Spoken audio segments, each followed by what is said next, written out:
Welcome to Podcasts on Demand, a continuing medical education activity. This activity includes the most recent and current clinical data presented by leading experts. If you are seeking continuing education credit, please review the disclosures and the requirements for successful completion of the activity prior to listening to the podcast. A link is found in the podcast description that can direct you to this information.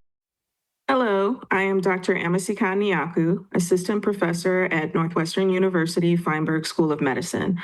Welcome to Clinical Clips from IAS 2025, Episode 3 of 4.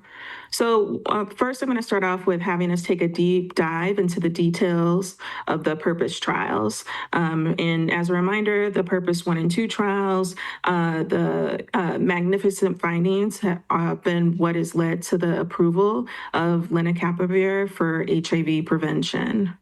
So first, we'll start with an abstract that was focused on how did they estimate the HIV incidence as the marker to test the efficacy of lenacapavir for HIV prevention.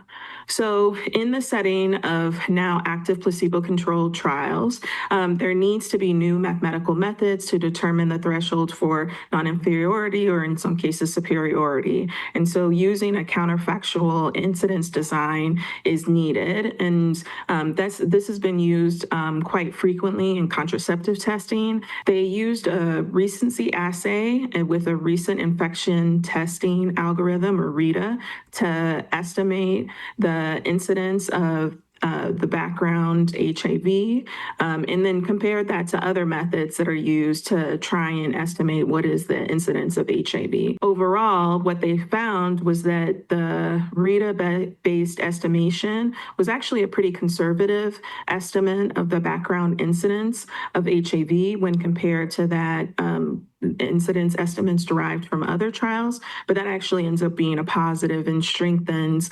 the findings from the PURPOSE 1 and 2 trials. Now I'll shift so that we look at some of the sub-analyses. First is looking at the efficacy, safety, and pharmacokinetics of lenacapavir in adolescents and young people. And this is pooling the results from both PURPOSE 1 and PURPOSE 2. And so in this sub-analysis of the PURPOSE 1 and PURPOSE 2 studies, they defined a youth as an individual between the ages of 16 to 25, and then compared the outcomes in the youth population as compared to the adults. The bottom line was that lenacapavir was highly efficacious in the youth population. There were 0 infections in PURPOSE 1, and there were 2 new HIV infections in PURPOSE 2. In terms of the safety, it was well tolerated and overall safe, and that was considered to be similar as what they observed in the adult population, and there was overall high acceptability. And then in terms of the therapeutic levels of lenacapavir, those were similar, again, between youth and adults, and so there doesn't need to, this is one of the reasons why there's not any indication for any body weight adjustment. Now, I want to move us to looking at what are the preferences between receiving twice yearly injections versus daily oral pills in the PURPOSE 2 study. So in this analysis, participants were surveyed at baseline, week 26, and week 52. And at all 3 of those time points, there was a high survey response rate. Across all 3 time points, 75% of participants, more than 75% of participants preferred the twice yearly injections and felt that twice yearly injections were likely to support their future adherence to PrEP.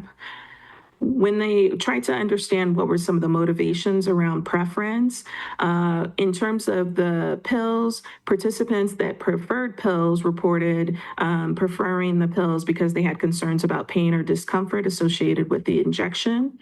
Whereas the participants that preferred the injection, that was primarily motivated by their perceptions of the injections being more efficacious, convenient, and being able to help them remain adherent to PrEP because it was only twice yearly dosing.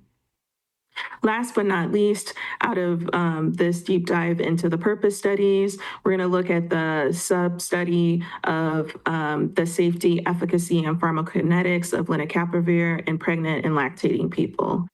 So there were 184 pregnancies in the roughly 2,000 women that received lenacapavir.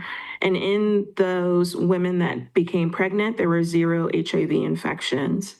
Across the other arms, there were several pregnancies, and of those pregnancies, 5 participants did become pregnant, or 5 participants did acquire HIV, but there were no cases of vertical transmission.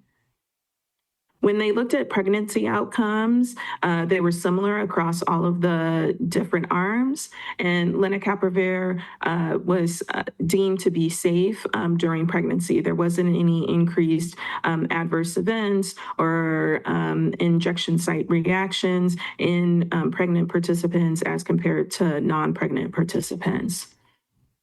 One of the critical findings in this sub-study was related to the pharmacokinetics of lenacapavir.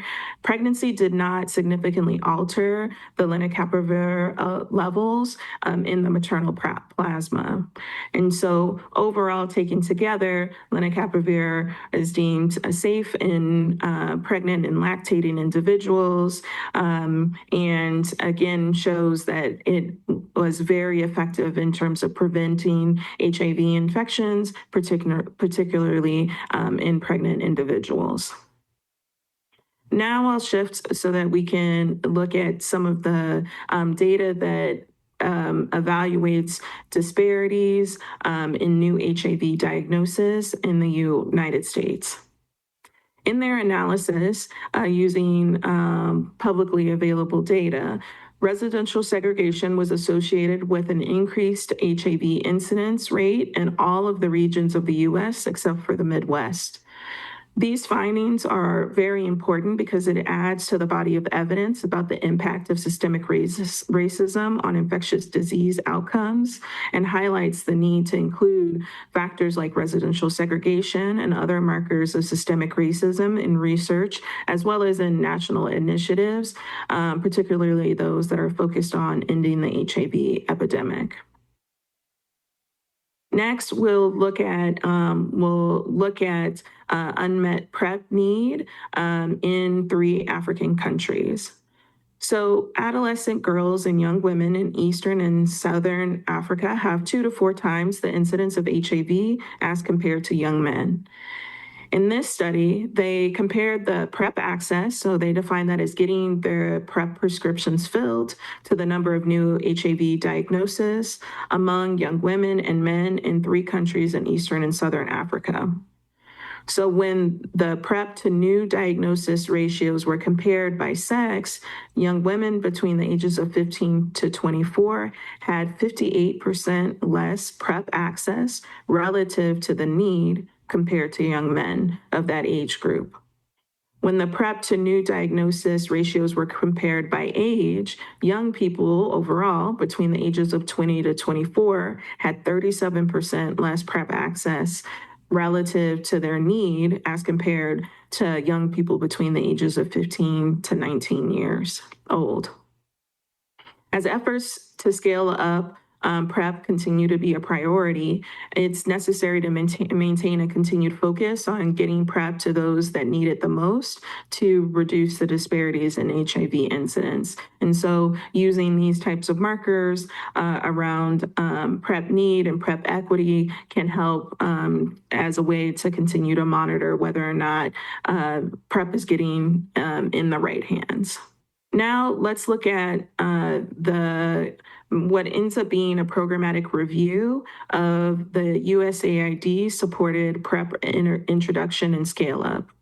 So 3.7 million people across 43 countries initiated PrEP, with 92% of those PrEP initiations happening after fiscal year 21. USAID ultimately was responsible for implementation of 47% of global PrEP programs. and roughly 36% of PrEP went to adolescent girls and young women. And then another 1 million of PrEP prescriptions ended up going to key populations, such as female sex workers, men who have sex with men, transgender persons, and people who inject drugs. Ultimately, this review reflects the entirety of the USAID program. And so with that, I'd like to thank you for joining us for episode 3.